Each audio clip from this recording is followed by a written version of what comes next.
Ladies and gents, welcome to the Shroom Live podcast. Today, I'm going to be talking about Central Coast Bream and my guest, Billy Aussielurefisho Frank. Now, Billy Aussielurefisho Frank has started fishing from a very young age. Started fishing in southeast Queensland since he was 3. He's been growing up all around fishing, and he's dedicated a lot of his time and his life towards this pursuit. He has over 40 years of experience chasing bream and, of course, all the other species in and around those locations. He has moved around Australia on the East Coast, but I'm going to let him explain a little bit more about that. So it's with great anticipation that I welcome Billy Aussielurefisho Frank to the podcast. Welcome, mate. Thanks, Peter. Thanks for having me here. It's a great privilege to be here and be able to have a chat with you, and hopefully we can get some of your listeners and, followers to get a bit of hints and information here. That's right. So, Billy, I'm really excited about this one. And folks listening at home, go grab a drink. It's going to be a long one. It's going to be enjoyable. Kick back, relax. Going to be talking a lot of fishing, a lot of stories, a lot of tips, hopefully help you catch some more bream, or at least help you pass time, because we all like listening to fishing or watching fishing when we can't do it ourselves. So, Billy, let's talk about how you got into fishing. Did you start pretty much from day one? I mean, it sounds like you did. Mate, I started probably about the age of 3. I grew up in far north Queensland on a big cattle station we had up north Queensland, and I grew up on the local creek. I grew up catching sooty grunter, what we used to call black bream up there. Yeah, when I was about 4 years of age. I left North Queensland around the age of 13, 14. Came down here to southeast Queensland to go to finish my high school and stuff, and discovered a passion and lived near the water on the bayside, northern bayside of Brisbane. Got in, and, as most anglers do, started off with my bait fishing and then just progressed through, left it at the age of 9 and then went through to lure fishing. And I was lucky, I was fortunate. I was able to fish each morning and afternoon after work, living so close to the water. So that was a great benefit for me. And I was fortunate enough to hang around a lot of experienced anglers who are more than happy to take me under their wing, you know what I mean, and show me things. And part of this podcast, I guess, is being able to pass that information further on to other people as well. That's fantastic. I want to ask you about sooty grunter. That's something that I've never caught before. So you started off age 3 catching sooties. That's like a freshwater fish up north. Yeah, freshwater fish. You get them in the streams up there. I grew up chasing sooty grunter and jungle perch, my 2 things that I absolutely love catching. And then, I went in and started fishing like Peter Faust, Kinchant Dam, Peter Faust, and a couple of other dams up there, and just loved catching them and learnt a whole heap of strategies and picked up little bits of information for fishing dead trees and stuff in dams, for the sooties and that. And, yeah, great fish. Yeah, so you started fishing using lures from the age of 9. So between 3 to 9, you were fishing these places, just dropping baits down. What sort of baits? Back then, it was like, it was pretty limited on what we could use back then when I was young. But we used to use like little single tail Mr. Twisters, soft plastics, very much like a curl tail grub that you get today. We used a lot of them. Then the power bait series came along from Berkeley, and we used to use little bits of them. One of the little tricks we used to have on the dams, I used to have this little tiny 3.85 metre tinny that we used to go on the dams for, and we'd get up to we'd rock up to the trees, and cut out. We learned over time that you'd always fish trees that had cormorants sitting on them. So right. A little white power bait, to make it look like a bit of bird poop that had dropped, and because the sooties just love hanging around and eating that sort of stuff, unfortunately, under all the trees. But you cut them down and used to fish them. Then we went to hard baits, and we used to use old Rebel crawdads and stuff like that you used to get many, many years ago, which still produce fish to this day. But I guess technology comes along and you just learn to use better quality products, I guess. It seemed to entice the fish a bit better now. Yeah. So I'm going to ask you further about that situation where you're casting white power baits and then basically mimicking excrement from the cormorants, and the fish really do hit them. I know people are going to be listening and thinking, what? What is that? It's a very common thing. The first thing I used to look for, and a lot of switched on AFC tournament anglers and stuff these days, they've been doing it for years as well, but we used to just concentrate first, like find dead trees that are standing in the water, any dead timber, and look for any trees that have got the cormorant shags in them, and fish them early, and fish pretty much very slow hidden weights. Or we used to use back then, it was just a plain hook back then, with a bit of power bait sitting on it, white power bait, and just throw it in as close as you can to the base of the tree that's coming out of the water, and just bang on, hold on, have your drag pretty much locked up, because they will wrap you around. They're just like freshwater jack, pretty much. So yeah, I'm going to give that a go, Billy. When I'm on the Georges and I see these, because there's certainly quite a few trees. Well, they're mostly submerged, but you can see them sticking out of the water the further upriver you head. And, I've actually never tried casting a white lure. I'm going to give that a go next time that opportunity presents itself. It's a different technique, that's for sure. It's just something that you pick up over the years that we learnt, and that we just seem to work out, that these sort of gunnel loved hanging around those sort of trees, and they hung around them for a reason. Yeah. So someone come along one day and I watched it. I actually seen it on telly and went, I'm going to give that one a go. So, we cut down the power baits and bang, away we went. Yeah.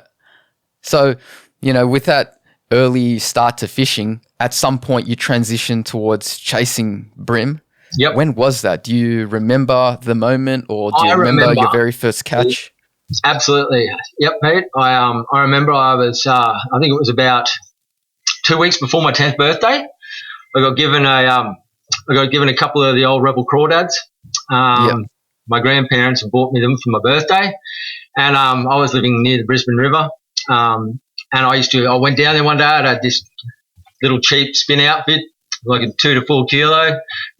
From memory, I think it was a Loomis I actually got from saving up in the tackle shop, working at the tackle shop, and I bought this thing and I loaded it up. There was no braided line back then, so it was all just monofilament.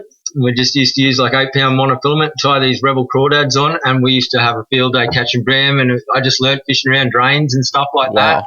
Yeah, so that's where my bream fishing career started off, and I just had this. I loved it. It was like I thought it was sporting, like 8-pound braid, a little 2 to 4 kilo rod. And that is certainly sporting. Yeah, and it was fun, pulling them out of the chocolate milk of the Brisbane River. Even back then it was. You wouldn't call it clean or clear, but we were quite surprised at the numbers of fish we used to pull from that river, the little Rebel crawdads, and I still have a couple of them still to this day. That I haven't thrown them in a while because technology's grown, but I have no doubt they still work now. Yeah, I mean, you definitely did make it hard for yourself. I mean, these days I'm using expensive equipment, and I'm thinking, geez, crawdads, that's sort of like a freshwater mono 8-pound with just a standard setup. You really have to be, really passionate and really putting in the work to catch those fish back then, and that's probably how it started. Absolutely, and we didn't, because not having that technology that we have now with the braided and fused and gel spun Dyneema lines and stuff, we didn't have any of that. So it was like you'd lose a lot of fish because you couldn't detect the bites, but you just grew accustomed to it. You know what I mean? And it cost me heaps in lures over the years. Yeah, fair enough. Now, let's just ask you a bit of a question. It's a little bit on the side here. So let's talk about what you're doing these days, or at least in the past, year, or, I mean, we've had some, a health situation that I'm not going to go into, but do you remember your last big trip? And if you did, what were you chasing? Last big trip. Well, on the Central Coast, I was down there a week ago or whatever, just come back from down there, and I was chasing whiting on surface. So it was around that new moon period, and I just, I found a little spot down there thanks to Google Earth, and I found a lovely place in Lake Macquarie that just has, a bit of sand. The majority of the lake being weed. Finding bits of sand and weed is pretty hard to find. And I just thought, around a new moon, I knew the prawns usually run around the new moon, so I just broke out one of Mick Molar's splash prawns and threw one of them on.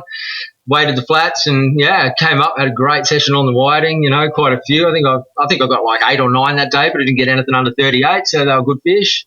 Wow. And it's been having a look around, and in between them, the first 2 trips on the lake, I busted an 82 flatty and I got an 86, so it was good fun. Chasing the whiting, that would have been heart-stopping, knowing that it is, you load up. And my addictions, I love chasing the whiting on the surface lures, and Now, I know this is a bream podcast, but How are you using? So these are the MMD splash prawns for those that didn't quite catch it there. So I've used these before. They sit really stable in the water. They're quite heavy. You can get a big long cast if you peg them out hard. What sort of action were you using to catch? I mean, you were saying 38 plus. That's a dream session on the whiting. Yeah, they're good sized fish. So I'll see if I can actually. There's one of Mick Molnar's little MMD splash prawns. With these, when I fish them for brim, as I'm sure you know, Pete, you throw those pauses in, give it a couple of pops, pauses, brim, hit them on the pause. With these, I like to keep these popping really regularly, all the time, non-stop. A lot of people make the mistake, and I like to use it at what most people would think is a really fast pace for whiting. I call it a medium walking speed. So I've always got that reel ticking over pretty quick. And if you see a fish behind it, the worst thing you can actually do is stop. For whiting, they love it. The more that you keep this little thing popping in the water, the more savagely the fish are going to keep following it. If you pause it and you stop it, 9 times out of 10, those whiting are going to lose interest and they just veer away from the lure. So they're definitely one of my go-tos. I love them. I think they're absolutely fantastic. And do you know what color that's called? Is it like king prawn or this one's sunburnt or whatever? Jelly? Yeah, I've got a couple of these in this colour. I've got the honeybee, which is another one that I really like, and then I've got a couple of other custom colours from Genio Customs, who paints Genio Customs. Yeah.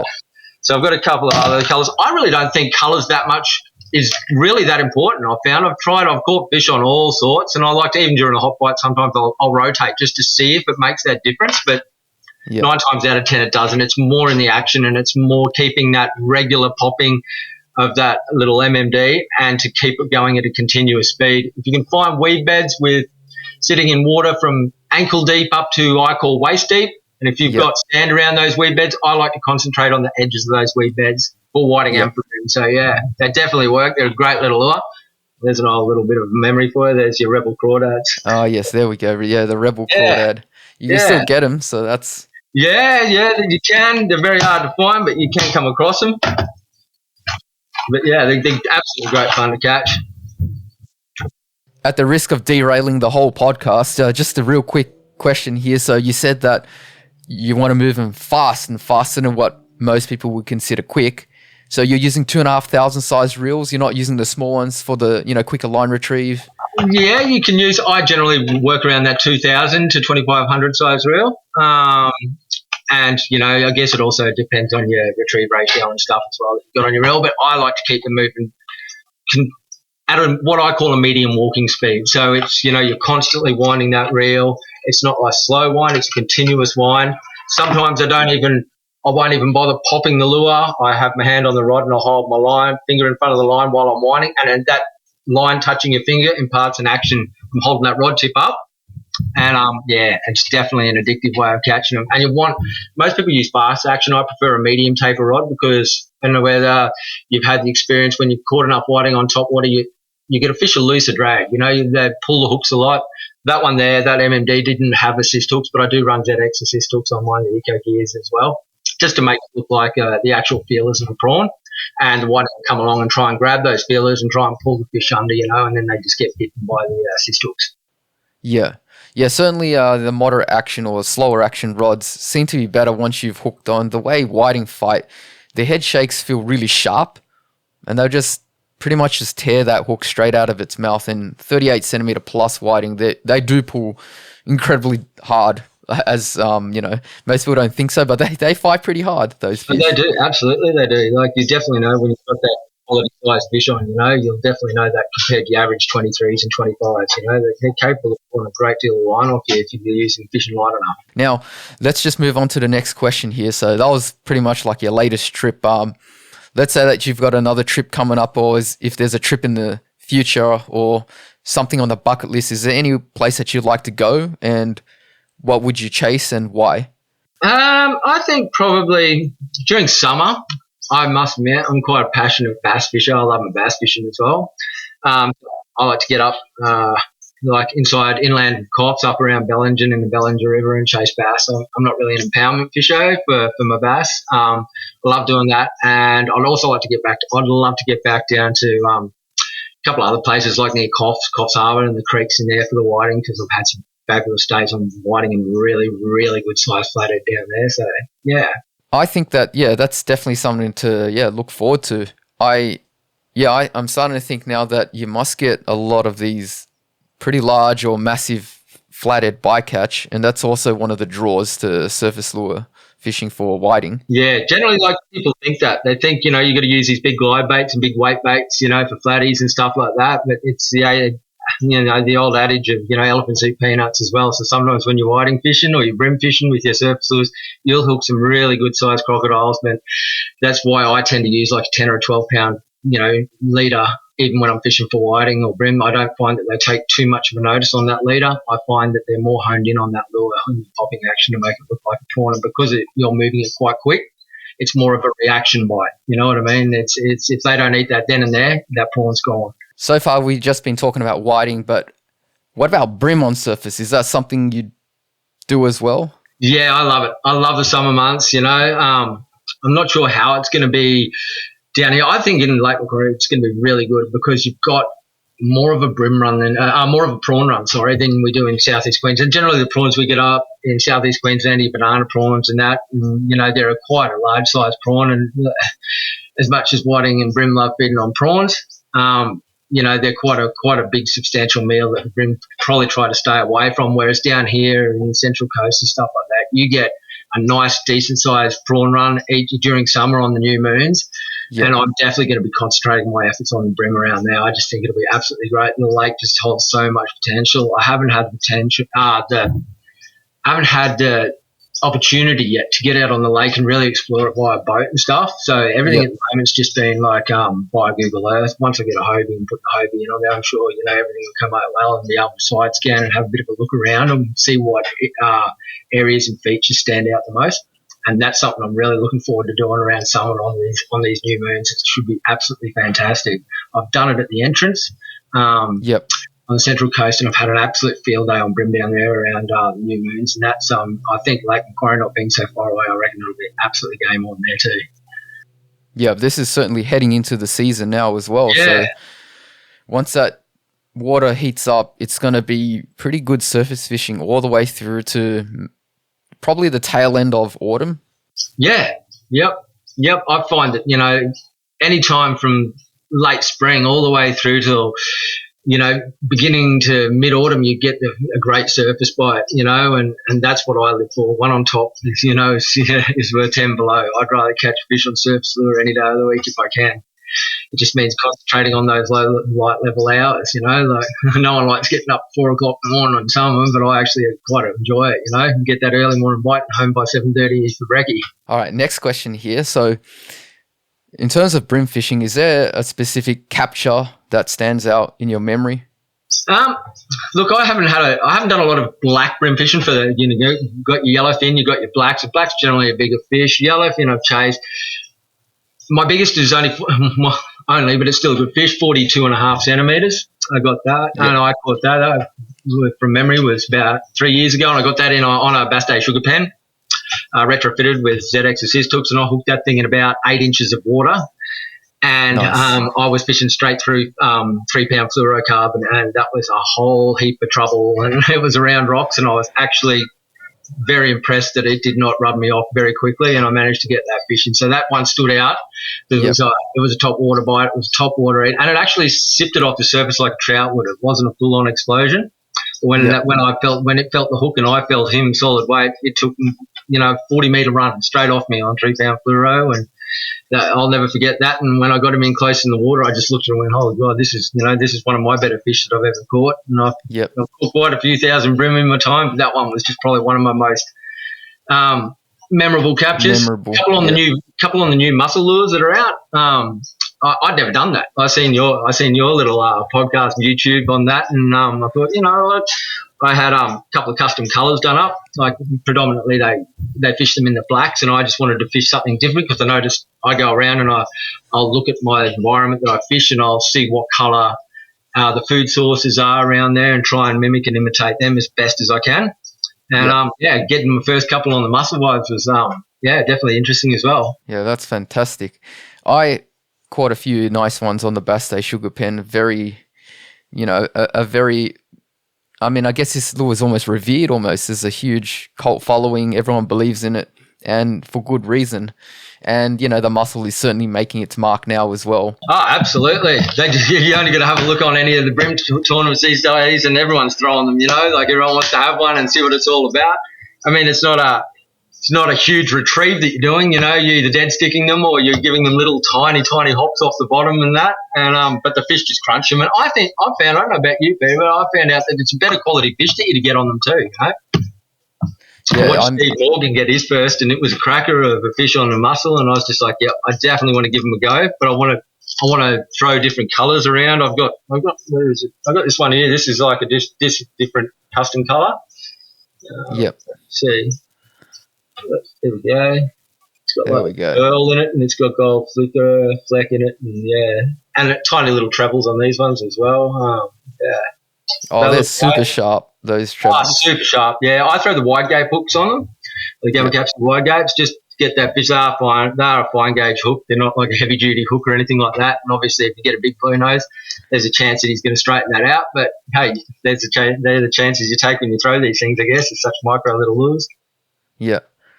I find that certainly what you said there before about this being a big fish lure, that's certainly true. The first time I used it, that was the first thing that was in my mind. And yeah, most of the fish that I was pulling off that on the larger side, the little ones do have a go, but I guess it's possibly related to their diet. I'd say like the bigger ones have more developed jaws and they're just feeding on more crustacean style or at least heavy armored, prey that the little bream can't get to. So they've sort of focused on that. Absolutely, Would you say that to be true? Bigger fish love those bigger crabs. They love the mussels. They've got the crunch and power. They got, they don't call them blue lip bream for nothing. They're used to feeding on that. And some of the fish, sometimes when you catch them, you'll see that their lips have actually been beaten up from them chewing so hard on the crustaceans on the bottom. And I believe that's what they do. They like to focus on those more solid food sources, when they get bigger. Yeah, I guess that's why they call them blue lips. Yeah, that's it. That size. Great fun. Now, we're going to move on a little bit and just talk a little bit about, the sorts of stuff relating to how to do it, which is like, gear and then lures and that sort of stuff. So let's talk about gear first. That would be an interesting place to start. Yep, no worries. So the gear I tend to use, like, it's nice to have fine gear and expensive stuff and throw really good stuff around. It's not really a prerequisite for bream fishing. Any decent, even a low range $100, $150 rod will get you through. A decent reel has just got a nice smooth drag. I think the most imperative thing is using fine diameter braids, long fluorocarbon leaders is probably 50% of it, and the other part is location and getting the gear right, having the right gear, having the right knots, using the right knots, and learning to tie knots properly so you don't have terminal failures and knot failures and stuff like that when you're fishing. Yep. I personally like to, like yourself, I like to use nice gear. I have basically 3 rods that I use when I go bream fishing. So I've got 1 to 3 kilo 7 foot with a fast action tip. I use that universally. I use that for little blades, little ZXs and stuff like that if I'm fishing deeper during winter. I've got a medium action for my topwater, and then I've got another medium fast action that I actually use for my hard bodies as well if I'm fishing.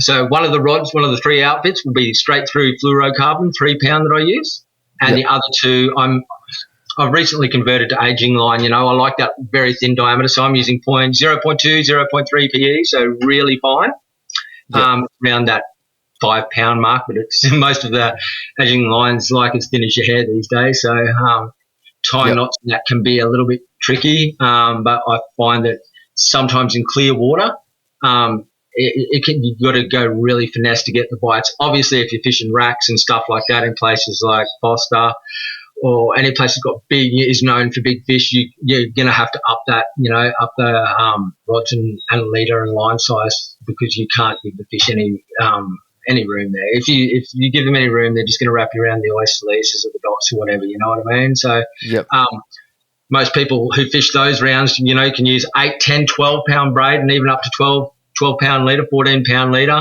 when they're fishing, because they're throwing on top of the washboards of the oyster racks, and they don't give them anything. Once that fish hits, it's skull drag straight across the top of the water.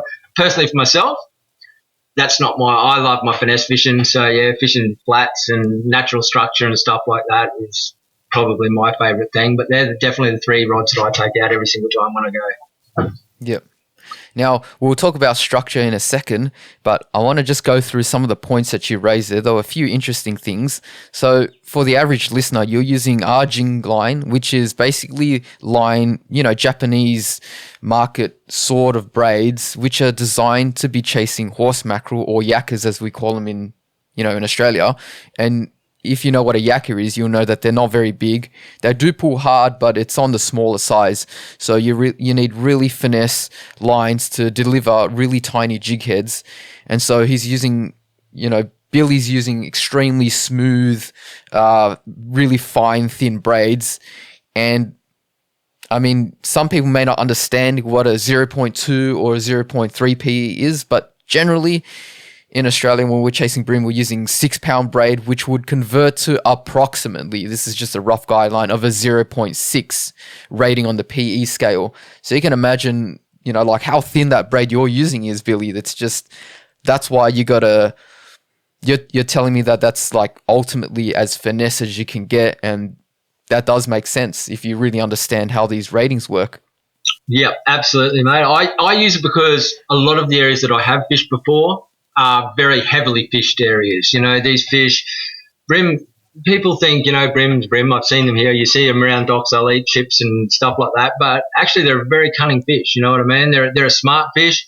You're looking at, kilo fish, 20 years plus, of age. And when they get up around that third, they don't get to that age from being silly, and sometimes in order for you to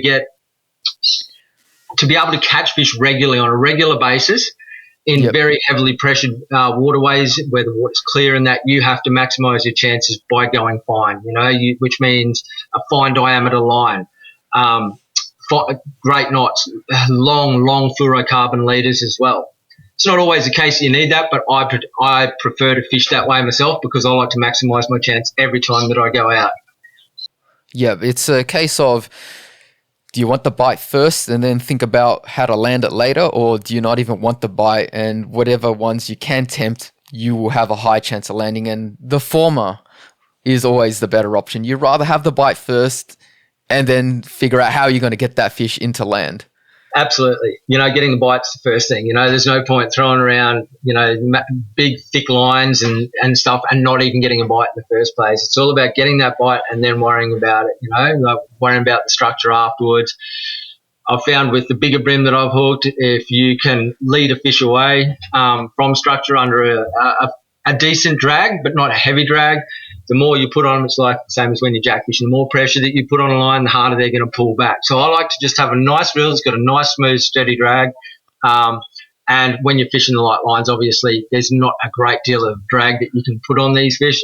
I'm only reeling reels that are running 2.5, maybe 3 kilos of drag at most. And you never use all that anyway with the fine lines that you're using. And I find it a sporting chance, you know what I mean? Just going back to the gear question. So 1 to 3 kilograms, 7 foot was for the, I think it was the, what was it? The soft plastic / blade combo. And then for the surface, you didn't mention like the line class. Is that going to be a 1 to 3 and a rod longer than 7 foot? 1 to 3. I usually take 2 1 to 3 kilo outfits. So for my blades, it's a 1 to 3.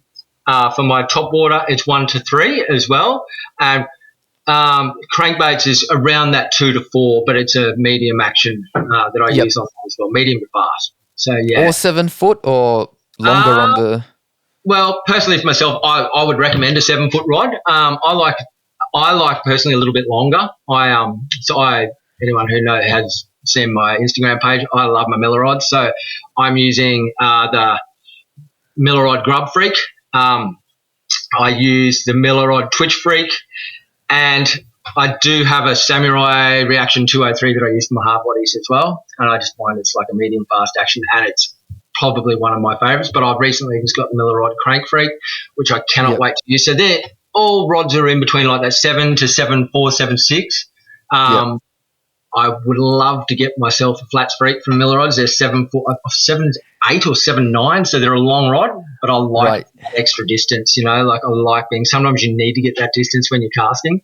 To get further away from yourself, further away you can cast your lures and stick them in front of a fish's face that doesn't know your presence, about your presence, and that, the more chance you have of getting a bite. Yeah, definitely. 7.6 generally the standard length for surface, so 7.9, and that's getting there. But as you said, half the battle is the fish. They mustn't see you. If they know you're there, you're casting a shadow, or you're too close to the edge of the water, especially surface fishing, the water's obviously shallow and clear, and they're obviously wary of everything from birds swooping in to people. So you got to get that stealth. That's a great point, Pete. Like, a lot of people don't realise that, like, when you see seagulls hovering around bait and stuff, you think, yeah, okay, great, there's going to be bream sitting under them. But those bream are so wary. They're so in tune to, like, seagulls above. They've got to look out for seahawks and stuff as well. Any shadows will definitely scare them off that are moving over from yourself. And that's why I just prefer those longer rods, so I can deliver those casts out further. If you're in a kayak or something like that, obviously you're not going to own fishing tight structure or narrow creeks. You're not going to want a rod that length, because sometimes it can just be a bit awkward. But if you're fishing open water where you don't have to worry about overhanging limbs and stuff like that, it's perfect. It just makes more sense for me to use those longer rods. Paired up with these rods, what sort of reels? You said 2,000. They're all 2,000 or 2,500? Yeah, so just trying to think off the top of my head. So recently I've got my hands on a Daiwa Silver Wolf, which I absolutely love. Little 2,000 reel, it's smooth as, love that thing. On my Grub Freak, I run a Daiwa Exist 2003F. So yeah, the 2003s, I reckon they're more along the same size in the Shimano line of 1,000. They are still a small reel. They're not like a 2,000 or a 2,500 size Shimano or whatever. They are still small. And then on the other one, I use I have got either a Lubius DA Custom that I've used, which is an oil reel that I absolutely love, or I'll run another Lubius, which is the 12 model, an old model, which is probably one of my favourite models of Lubius that Daiwa made. So I love them. So they're the reels, and I use them simply the high end stuff because I like having a smooth drag. When you're fishing ultra line like the aging lines or straight 3-pound fluoro, because it can break so easily, you want to have something that's got that nice smooth drag under pressure. That's right. And some reels with cheap, that have less bearings and stuff and are on the cheaper end scale, sometimes they can, be jerky, and any sort of jerky drag that you've got will usually result in lost fish due to a pop line. I'd also like to expand on the point about sizes, because I get this question sometimes, at least for the older gear between the two main, reel makers, Shimano and Daiwa. A 2,000 Daiwa approximates to about a 1,000 Shimano. They're all, thereabouts, like you said. So that's why sometimes it's hard to offer advice on sizes. I think these days they're sort of converging now, at least with the newer gear. The sizes sort of match up with the numbers. But if you go back to products that were released maybe, say, 5 years ago, that wouldn't be the case. It'd be exactly like what you said. 2,000 Daiwa would match with about 1,000 size Shimano. And so that means if you got a 2,500 in each, brand and compared them, there would be actually different sizes because of the way that they scaled up. Absolutely correct. Yeah, that's why. Like whenever I go in and I want to get a new rod or something like that, I will always take a reel in. If I personally prefer, I do get my stuff online a little bit these days because I know the products and I know what it's going to be like as an outfit. But for anyone who's new to it or who isn't sure, always take a reel in. It's good to go and take your reel into a shop, take your local tackle shop. If you've got a rod there that you think is going to match up, put your reel on it, see how it feels, because it can change for each individual. What might suit somebody mightn't suit another angler. And I think it's all about having that nice, keep the outfit as light as you can. Yep. If you're going to be casting, even though you're not talking kingfish outfits or big spinning from the rocks outfits, you're talking little outfits and that. If you're out for a session all day, 8 hours a day, and you're casting, a couple of times each minute, you want to have something that's comfortable in your hand that you feel comfortable with using. What I think we could do is, given the structure so far of how this podcast is going, I think maybe we'll go through each of those combos and say, for example, your first one, what's an example or a couple of examples of lures, and where would you use them and in what manner? Okay. Well, I think let's put it this way. If I'm fishing around structures, okay, we're fishing around say bridges, rock walls, pontoons and stuff like that. Obviously, people are using the little mussels now, whether you're using Outback Brimmer baits, whether you're using the blue lip mussel, whichever one it is. I use them. They're probably one of my favourites, the one I just showed you. And other ones that I love, obviously, cranky crabs, olive, light, round structure, round bridge pylons, natural rock walls. Those things are absolutely lethal. I tend not to chuck scent on the body. I just chuck scent on a bit on each claw. And then, and they're one of my others. My brim boxes that I use for most of my stuff consist of cranky cranks. I'm a big fan of cranky cranks. I've been catching fish on them for years and years and years. Surface lures and stuff like that, you can use pretty much anything. I tend to find for brim, it's either sorry about this, but my lures are all tangled like they usually are. My zip bait skinny pops, love them. They're really good. They are really good. I pretty much like to fish all of them with ZX assist and stuff like that. But you can find some days the brim are really switched on to a certain colour or whatever. So if they're up on natural bait, if they're feeding on hardy heads, your little duos, in the smaller size, I obviously use them in the smaller size. Love those things. I've got another mate of mine, Jamie, who is on Facebook and Instagram from Fishing All the Gear, No Idea. He's affiliated with Atomic, which has always been a great maker of lures. This guy is a whiz with an airbrush, and he does some amazing coloured atomics here that you can't find them on the shelves. He custom colours these, and they are absolutely phenomenal colours. Little poppers that come in these custom colours and stuff. And these ones that I use, the only thing is they don't come with split rings or trebles attached. You got to buy them because they're from the trick bits. But this one here, the little sand prawn, absolutely killer colour. Love them. But I think one of my favourites that I've got, and these things are recent to my posts online on Instagram and stuff. If you're fishing for brim, where are we? There you go. The Smith Crystal Alive. Oh, yes. It's incredibly hard to find these lures. Hard to find. Yep, hard to find. And this is the larger size, the 65 mils and that. And these things are actually a sinker. They are a slow sinker. If anyone's familiar with using the old Teamco stick minnows, so these things will, not only do they sink horizontally as such, they will actually, if you throw them at a pylon or a pontoon or something, they'll actually go back in underneath. So they'll reverse in underneath. And I cover these things in just a little bit of in S Factor or whatever scent that you like to use. And these things are amazing. And they also double up because they weigh next to nothing. These smaller ones are 2 grams. I will leave it like that if I'm fishing for brim. If I'm fishing for whiting, I will take the front treble off completely. I'll remove the back treble and just put ZX assist hooks on the back. And to get these things up on the surface, you barely need to be moving your reel at all because they're so lightweight. But these lures that I've just showed you then, they're legendary. Oh, they are. And sometimes even on the plastics, like you see a range of plastics that are out at the moment, and you get colours that are, very common in that. So I've gone into producing a few with my own molds and stuff that I've been using. So, and these are ultra realistic. These are incredible. Yeah. They come fork tail, paddle tails and stuff, and I make them from a 2-inch up to about a 4-inch for my flatties, but 2 and 3-inch for brim on hard bites is pretty much what I use. And my pro lure, my shallow and my deep 36s, I love using them. But they're my main lures that I use. If I'm fishing when I was fishing in Queensland up around Bay Islands and stuff like that, I would go to a larger lure because it's a bigger class of fish up there. And I think that because it's a rubber bottom, I usually go up to like an 8-pound leader there for long fluorocarbon leader. And that's the only time that's the heaviest boat to go for my brim fishing because you're fishing around coral. It's not like it's sand or a slightly rubble substrate. It is pure coral. So, and you tend to donate a lot of lures.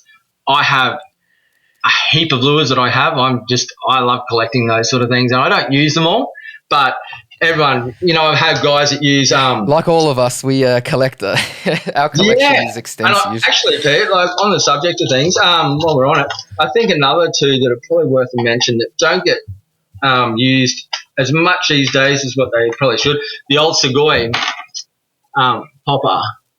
Those things. Great brim lure, old school. Trebles aren't fantastic. They'll go after a fish or two. They'll bend.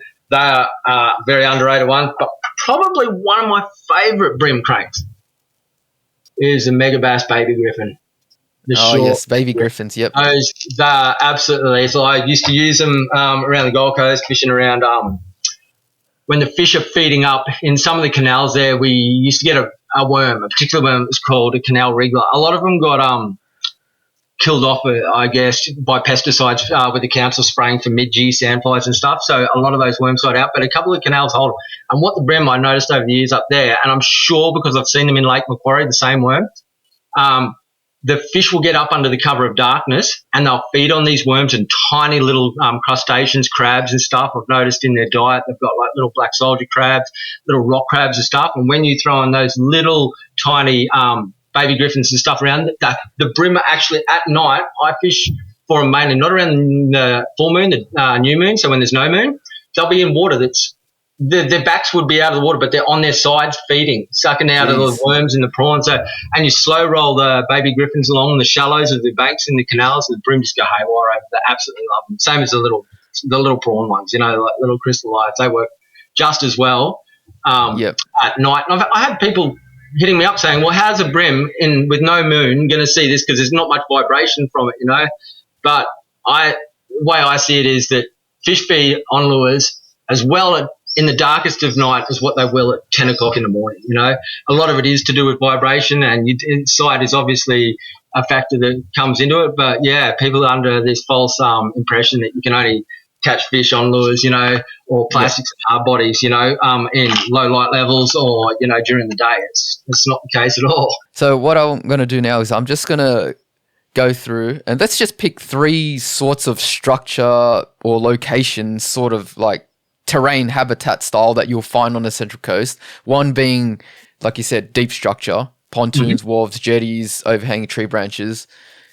Pick a lure there, how you would impart the action, and then let's choose the next one, say being the flats, for example, and then a couple of lures and how you would get that, and then a third. Absolutely. Good point. That's a great point. Okay, so the first things that I've noticed in the short time being on the Central Coast and that was the amount of weed. Like what I call ribbon weed or, prawn weed, whatever you want to call it. And Central Coast lakes are generally full of it. And so using deep diving hard bodies is generally not something that's done a lot of in these areas, because your lure's going to get fouled up and you're not, anyone knows that a piece of foreign matter on trebles of your lures is going to stop any fish biting it. So generally, for me, it is either Mega Bass Dog X Junior or the Segoy Mini Splash, and I'll fish them first thing in the morning around the weed beds. Weed beds from pre-dawn up until that sun has probably been above the horizon for half an hour.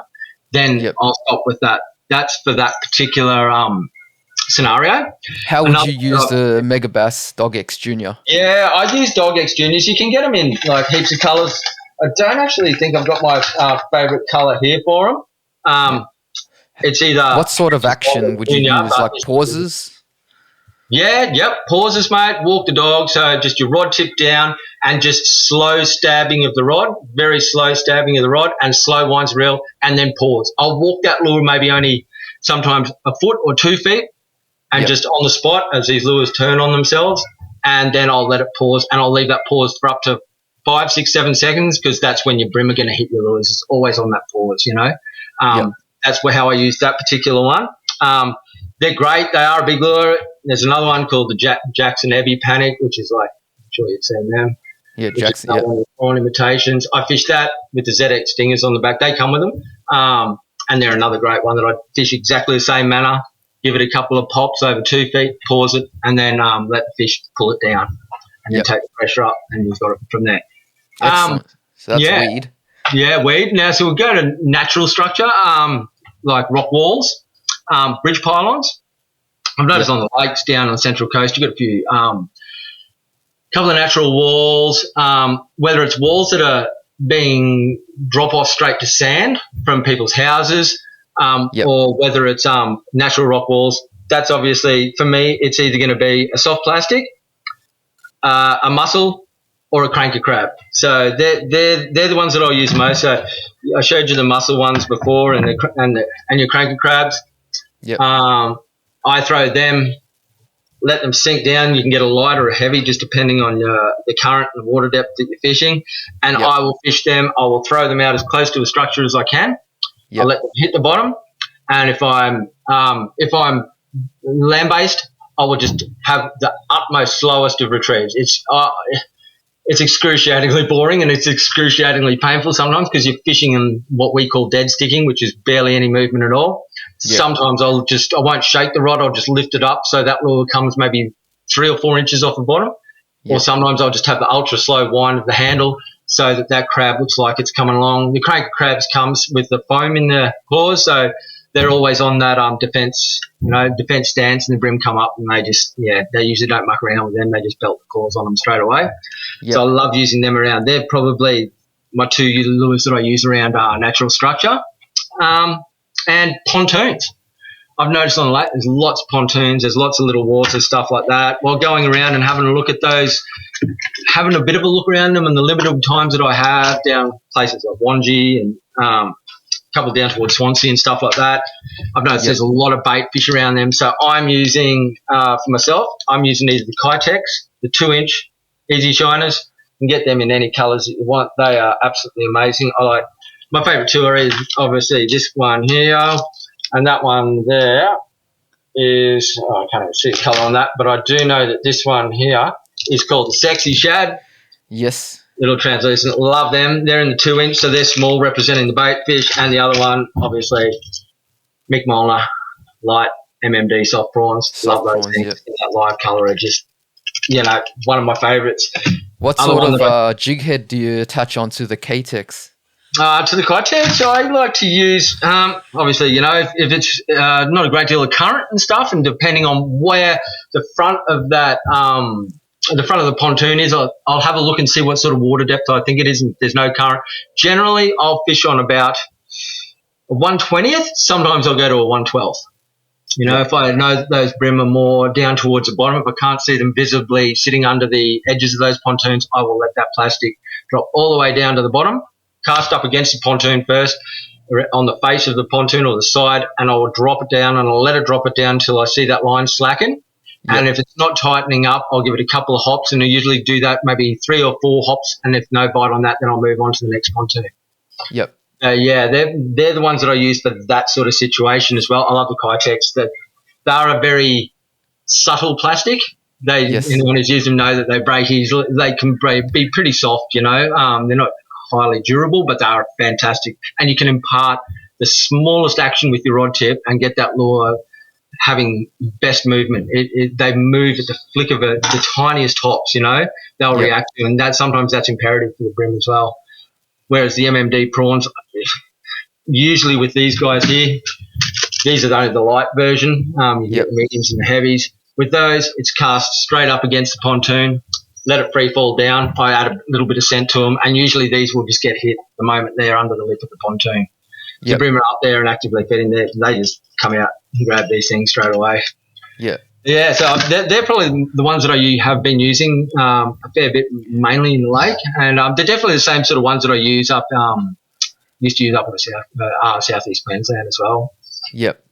Yeah, and that's one final location. Let's choose one final habitat structure. So we've done weed, we've done these pontoons, bridges.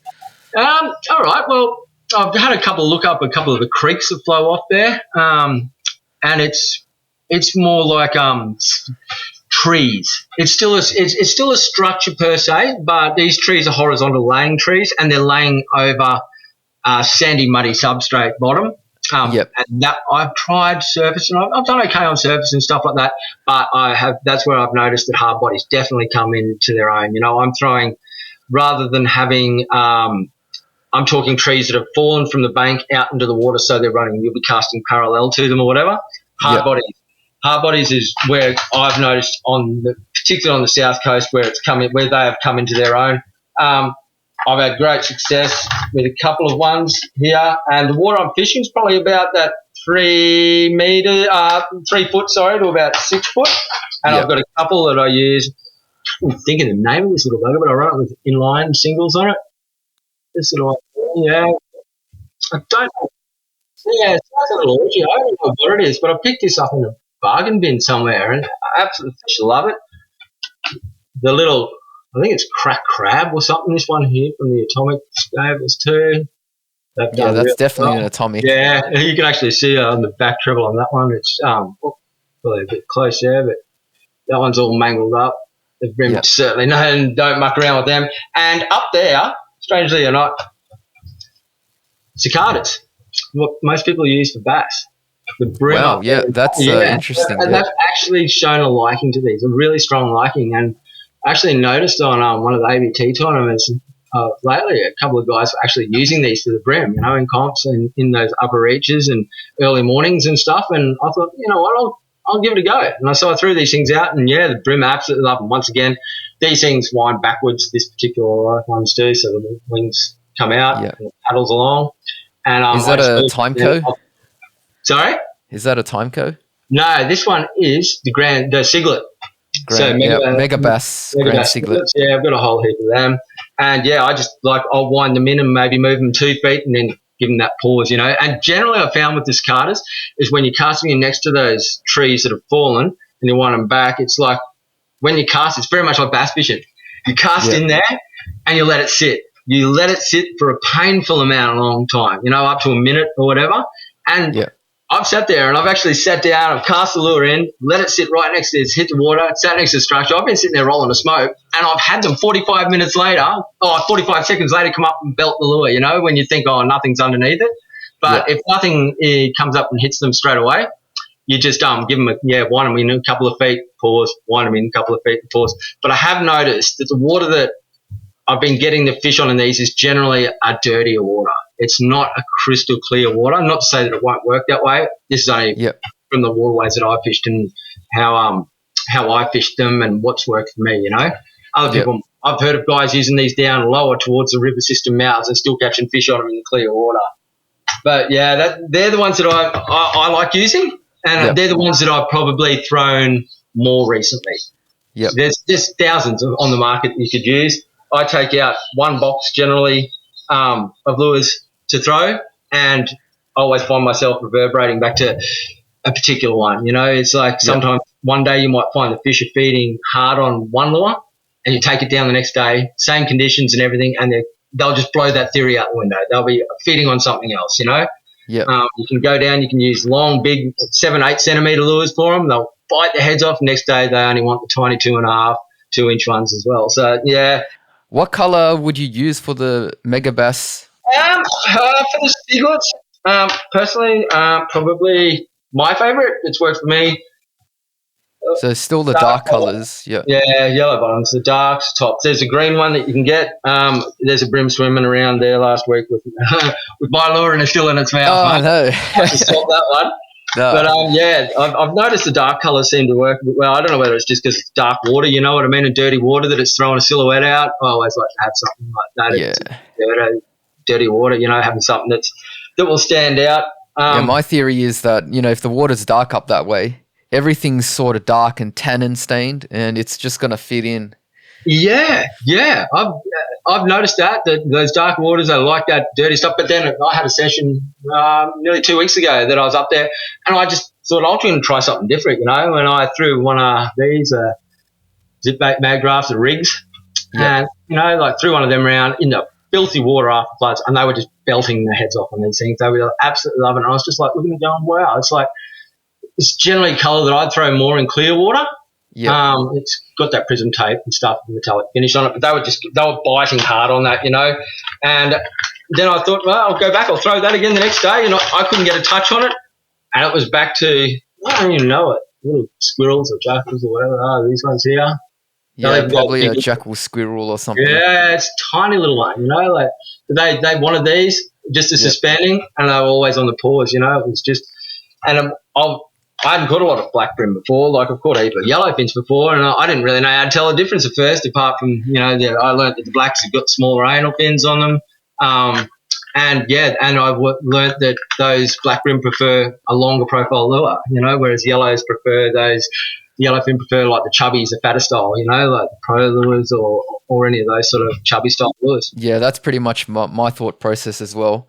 Now, I was hoping you'd say one more thing about casting against trees, and that is the use of white lures, white power baits. Ah, Now the podcast has come full circle. Here we go. yeah, I know, right? I have used whites in there. I actually had one here that was it's not like a dead white, but it was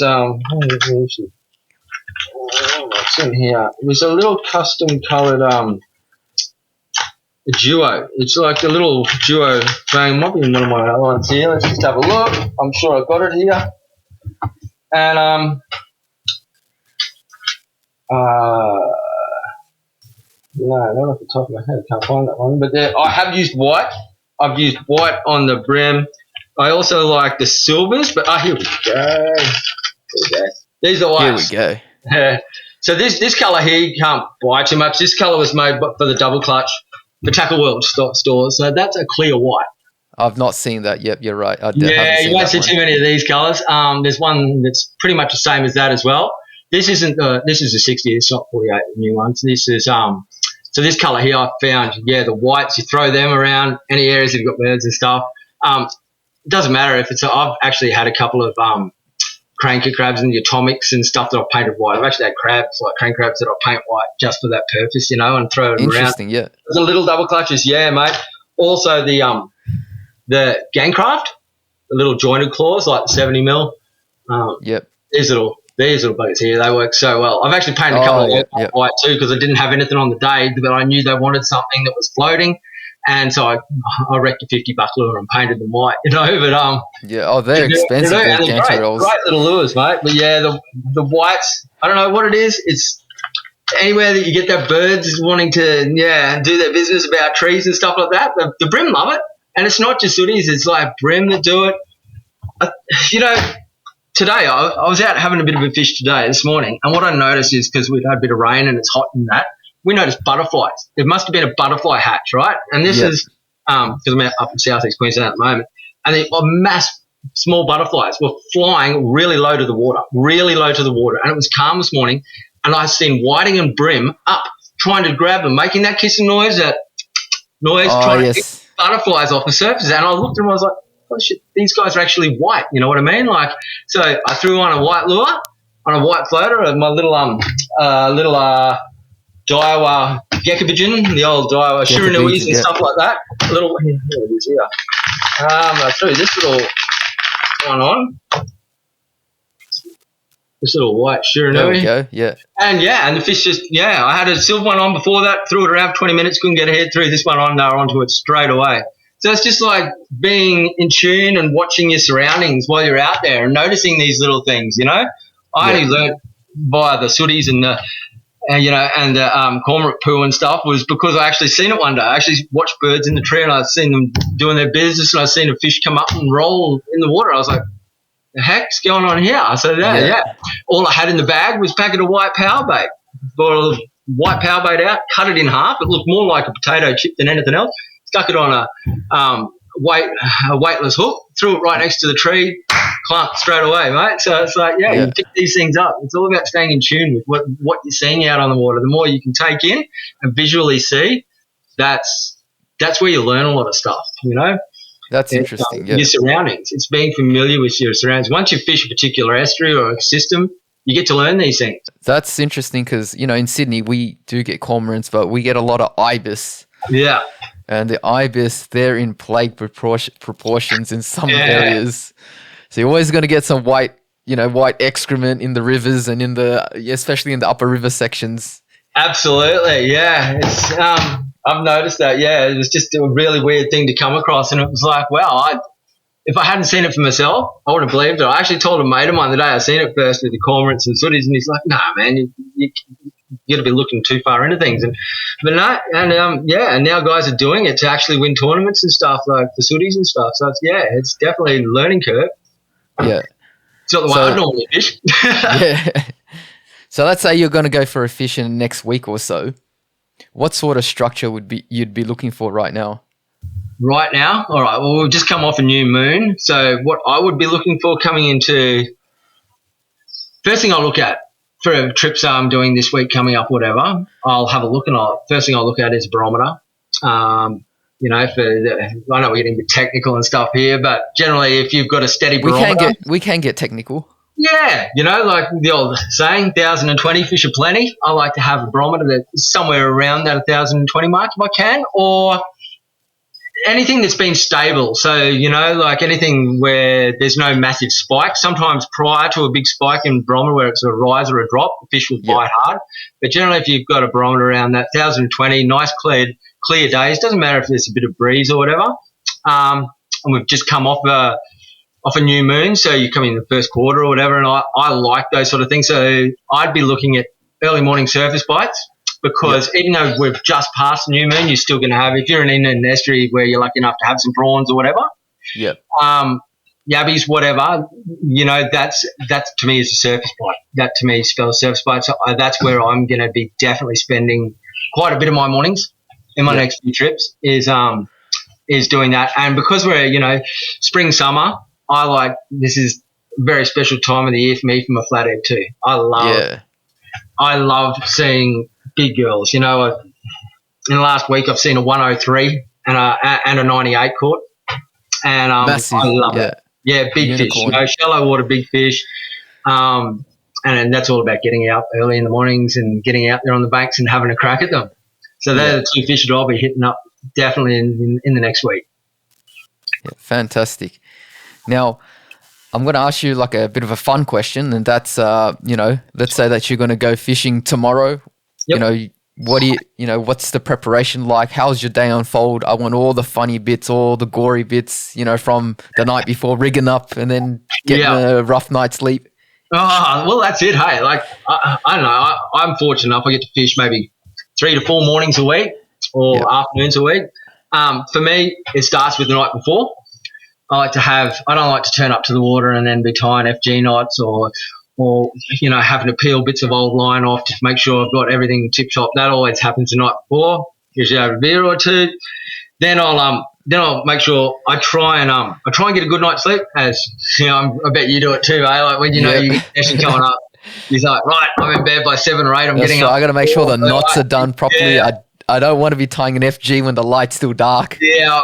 And the anticipation, it's always there. And I miss that I still get it as someone who's like just turned 50, but as a kid I used to love it. I'd be right, I'm going to be like, get into bed early and get some sleep so you're refreshed in the morning. But I still like to get an hour or two sleep because I'm so excited about it, Yeah. I had a funny thing happen a few months ago now. I had everything prepared. So I turned out and I was going for my flathead morning fish, and I was just throwing a little duo Realis that I had tied on, a little shallow diver. And at this particular spot, awesome lure in the white colour. It was great.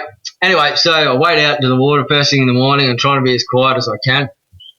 I get halfway out on the sandbank because a bit further out it's always constant sort of depth, because it's a big sand mud bank, so it doesn't deviate in drop-offs or anything. And then the further out you get, there's a rocky outcrop, and flathead like to sit around that rocky outcrop because around it is nothing else. It's just beachless, so the flathead are congregated to it.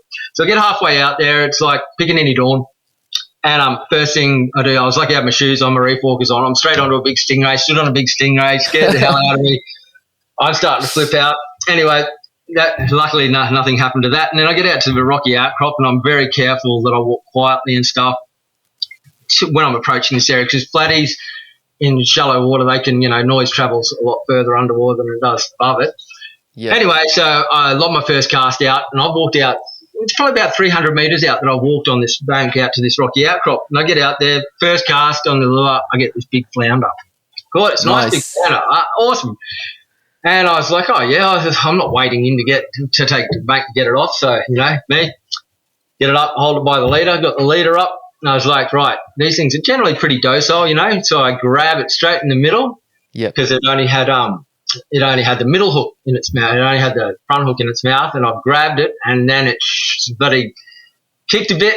And next thing you know, I've got the rear treble attached firmly into my finger. And I've got the flounder. I got the flounder on the middle hook, thrashing around. The more it's thrashing around, it's digging the trebles further into my finger. So out come the pliers, and I looked at the flounder and went, oh, it's legal, so I got the pliers, and the more I'd try and grab it, and I ended up grabbing hold of it and crushing its head a bit because I wanted to kill it to stop it bloody moving on my finger. Yeah. So long story short, I've got my rod tucked in under my arm, and I've got the pliers, and I'm trying to pull this fish off, but at the same time trying to really yank these trebles out of my hook. Yeah. And then I got out and I did that. I got the treble out of my hands, and the treble was all stuffed. And then I was like, I want to go and I want to put a new treble on this because I like this lure. So I got the treble and a new treble back on this lure, cast it back out, caught a flathead and everything. And then I got that flathead in, and I bought a landing net now for that sole purpose because I got this flathead in and it had opened up. I ended up grabbing it and it just slipped. I turned it up, that old thumb on bum trick, turn them upside down. And well, it decided to get in and it cut me all through my whole hand and carved my hand. Oh no, the webbing and all that. So yeah, that was my last experience today. And then that afternoon when I was coming back in, I was walking back in and there's another little set of rocky outcrops there, and I saw a mother with a daughter and just standing in like knee-deep water, and they were looking in the ground, and this girl's got a hand out, this little girl, she's about 6, she's got a hand out, the mum's looking, and I just happened to walk past. This girl's got a full-sized blue-ringed octopus sitting in her hand, so I've just come up and no way. This girl's hand, and luckily the blue-ringed octopus went flying, and I said, luckily it went flying. Yeah, mate, because this thing, it was glowing. It was, it was quite upset. The purple rings were glowing and everything, so I knocked it out.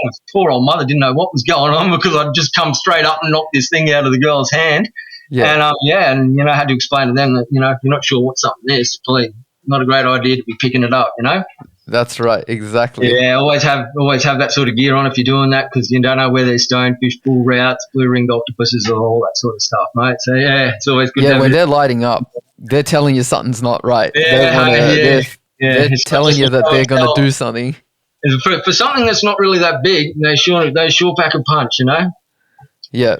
Yeah. So I don't know what the statistic or how, toxic their venom is, but it'll kill a few people. Oh, absolutely. In just one bite, right? Yeah. They could kill I don't know, let's just for the sake of the podcast, they kill 20 people. Yeah, they've got a highly, highly lethal toxin on those things. Like I've been fortunate. I've been hit by stingrays before, but the old bull route, I don't know whether you get too many of them down in Sydney or not, but those things they're like, I'd been hit by happy moment fish before, and I thought, they were pretty bad, but the bull routes, that's about as bad as I've been, and that was my own careless self as well, but it's certainly a mistake I won't be repeating again. Yeah, they're in Sydney, those bull route. I caught one not the other day, but a couple months ago at least.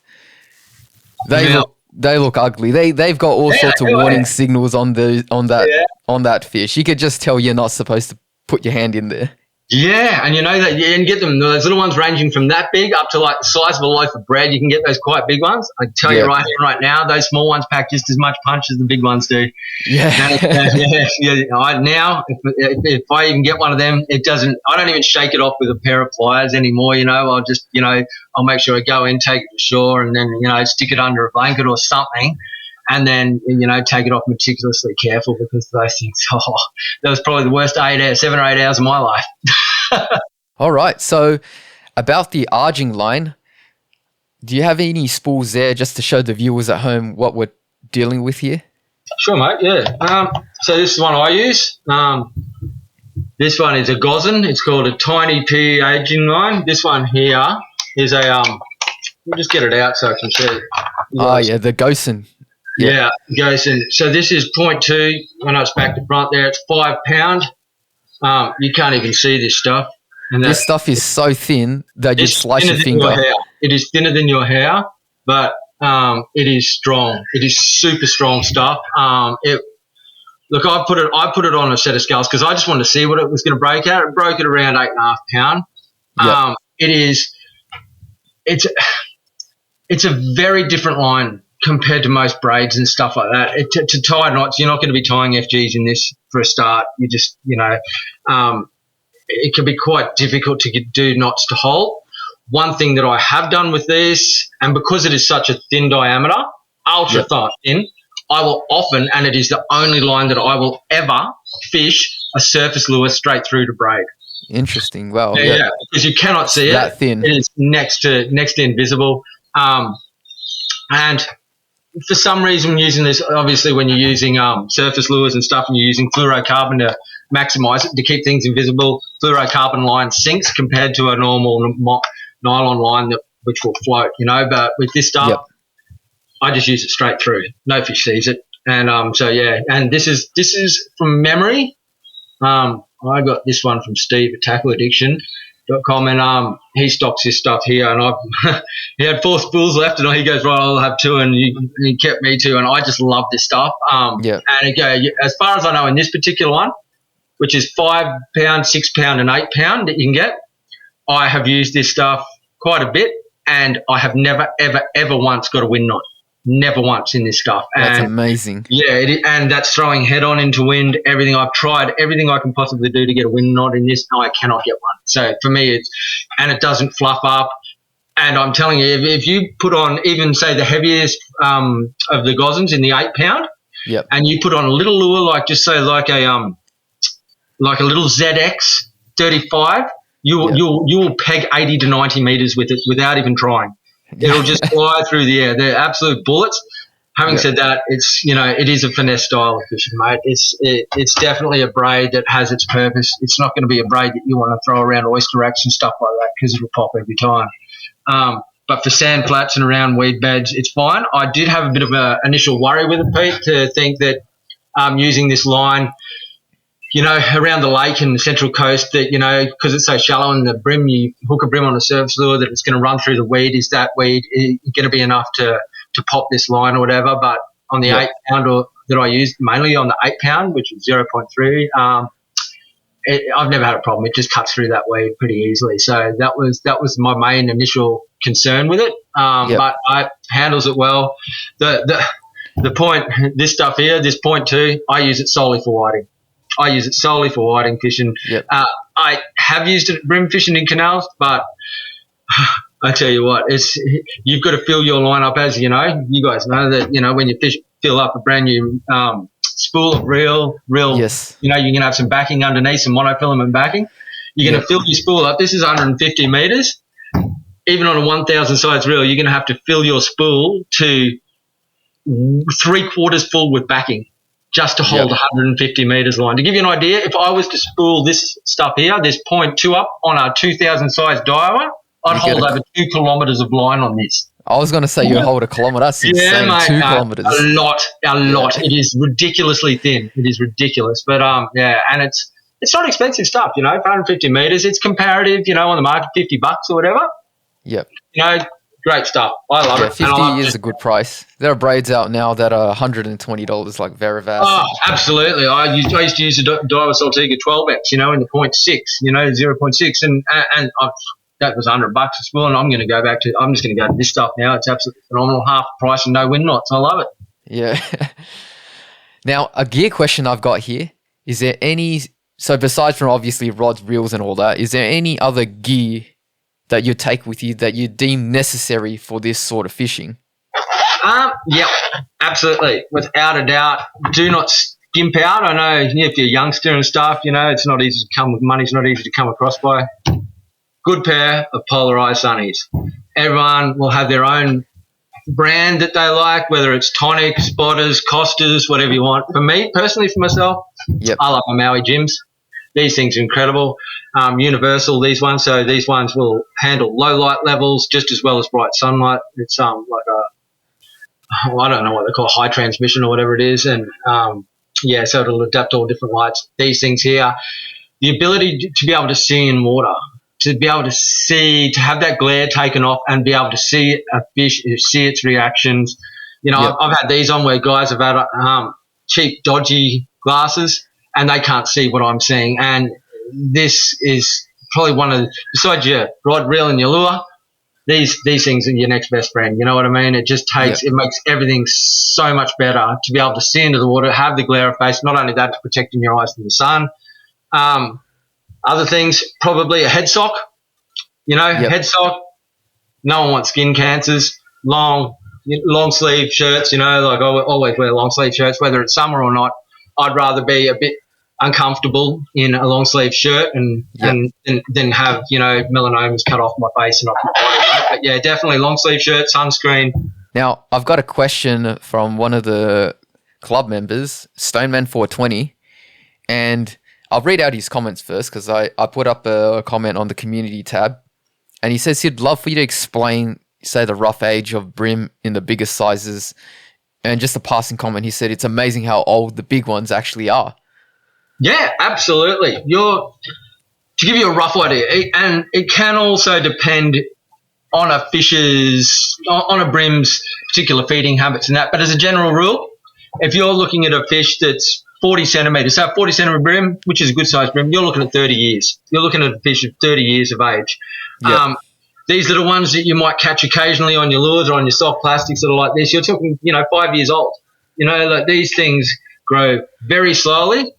There may be an abundance of them, but I can tell you that, they're on a lure, they're a whole lot different to catching them on bait where you might be plagued by them. On lures are a very cunning fish. I don't know whether, you fish pontoons and that, and you'll get a cast and you go, oh, this looks great, this pontoon. I can see fish with my polarized. I can see them right up there on the pontoon. You're lobbing your soft prawn, your MMD soft prawn, you're lobbing a hard body, whatever that it is that you throw in there. You watch it, it'll hit the water, you'll have 30 brim come out, one will go bang, it'll hit it. You'll come back, you get that fish in, and then you'll unhook it, release it, or put it in your live well. I tend not to release them where I catch them because that'll shut a fish down. I'll school down straight away. But you'll get that lure, you'll cover it in, same lure, you'll throw it back into that pontoon, nothing.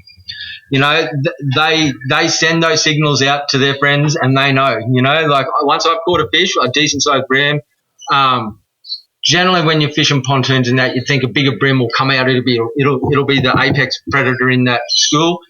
It's not always the case. Generally you'll get those school-sized fish out of them because those big ones are really smart fish and they get that way through age, they are. They're very, very slow growing fish, So, yeah, generally around that 40 centimetres, you're looking at, 1.2 kilos. They can be up around that, 30-year mark. Yeah. That's as general. Okay, so Stoneman420, hope that answers your question. And I'm going to wrap up the podcast here with Billy, Aussielurefisho Frank. Loved having you on. This conversation could have gone on for twice as long, to be honest. Worries. Thanks very much for having me here, and hopefully I can help some of your members out with any information. And if they got any questions that, they want to forward on to you, mate, you just get in touch with me and I'll be happy to give you a point in the direction of what I do know anyway. Yeah, sounds good, Billy. Now, I want people to be able to find out where you are, your socials. Is there anyone else that you'd like to thank? Oh, look, I've got on my Instagram page, which is Aussielurefisho. Join up there. There's quite a few people on there already. I'm always posting up new content. If there's any of your followers would like to follow me on that, and if they have any questions, they're more than welcome to flick me a message, give me an inbox, whatever they want, or ask a question on one of my posts there. I'm always happy. I always believe in the old motto, who shares wins. And, I'm happy to pass my knowledge on to anyone who needs it, mate. Yeah, so these details are going to be in the description. And obviously this is going to be up on YouTube as well on the podcast channel. So you can find it there. And, if you write messages, I'm sure Billy will be in there too. He can reply and respond to you. But his details on his Instagram, it's going to be there as well. So you can find him there and you can go search him up personally. Now, Billy, is there anyone you'd like to thank? Oh, mate, Any thank sponsors you. and all sorts of. Thank you for having me here, mate. It's been a great privilege. I watch your stuff a fair bit and watch your content, and you're always out and about. It's good to see someone who's just as passionate about this, and it's all about getting not just the young folk, but there's also older generation guys who are coming into this sport now, and it's great to be able to help them out, like with the knowledge that I've acquired through learning off others. I want to pass that on and be able to help whoever I can. I really appreciate that, Billy. And ladies and gents, we're going to conclude the podcast here. And yeah, one last thing. If you want to come on the show, send me a message on any of my socials, on any video. I'd like to have further guests, more guests on anything that you'd like to talk about, any species, any locations, or anything relating to fishing. If you think it's appropriate, come and find me. And of course, I haven't mentioned this yet, but this is all available in audio format as well on all your podcast platforms such as Spotify, Apple Podcasts, Google Podcasts, the list goes on. But if you want to see it in video, you can definitely catch it on Spotify and YouTube. And this is the Shroom signing out.